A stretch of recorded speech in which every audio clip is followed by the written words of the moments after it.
दोस्तों, रात भारत और पाकिस्तान के बीच जो कुछ भी हुआ है वो अभी तक आपको पता चल ही गया होगा। रात हमारी मीडिया की तरफ से बात क्लेम की जा रही थी कि हमने पाकिस्तान के 2 JF-17 थंडर, एक F-16 और एक अवाक्स को मारकर गिरा दिया है। लेकिन अभी तक हमको इस चीज का कोई भी प्रूफ नहीं मिल पाया है कि हमने पाकिस्तान के इन सभी फाइटर जेट को मारकर गिराया हो, और अभी तक हमारी गवर्नमेंट की तरफ से भी कोई ऑफिशियल क्लैरिफिकेशन नहीं दिया गया है। लेकिन इस समय पाकिस्तान की एक PL-15E मिसाइल भारत के अंदर देखी जा रही है, और ये चीज दिखाती है कि रात भारत और पाकिस्तान के बीच BVR इंगेजमेंट जरूर हुआ है। पाकिस्तान की इस मिसाइल के अंदर किसी भी प्रकार का एक्सप्लोजन नहीं हुआ है। जो ये PL-15E मिसाइल है, इस मिसाइल को चाइना द्वारा बनाकर तैयार किया जाता है, और इस वक्त इस मिसाइल का इस्तेमाल पाकिस्तान अपने JF-17 थंडर और अपने J-10C फाइटर जेट के अंदर करता है।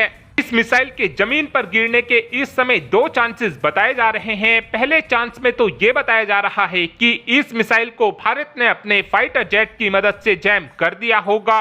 साथ में आपको यह भी बता दें कि जो ये PL-15E मिसाइल है, इस मिसाइल के अंदर AESA सीकर लगा हुआ है, जिसको जैम कर पाना बहुत ही ज्यादा मुश्किल होता है।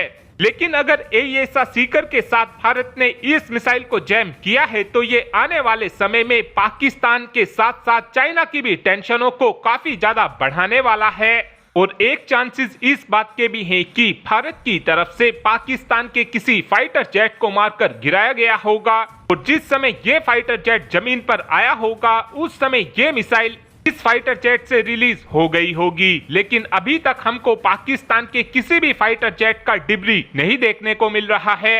लेकिन अब कुछ पाकिस्तानियों की तरफ से ये भी बात क्लेम की जा रही है कि हमने इस मिसाइल को अपनी सीमा में रहते हुए ही भारत के ऊपर दागा था, और हमारी इस मिसाइल का फ्यूल खत्म हो गया था। लेकिन पाकिस्तान वालों को ये बात अच्छे से जाननी चाहिए कि अगर कभी भी किसी मिसाइल को टारगेट अचीव करने में मुश्किल आती है, तो उस कंडीशन में उस मिसाइल के अंदर सेल्फ डिस्ट्रक्शन की कैपेबिलिटी मौजूद होती है। इस बात को आप सिंपली ऐसे समझ सकते हैं कि अगर कोई मिसाइल अपने टारगेट तक नहीं पहुंच पाती है या फिर वो रास्ते में ही भटक जाती है, तो उस कंडीशन में उस मिसाइल को रास्ते में ही ब्लास्ट कर दिया जाता है। ऐसा इस वजह से किया जाता है ताकि मिसाइल की टेक्नोलॉजी दूसरे देश तक ना पहुंच पाए।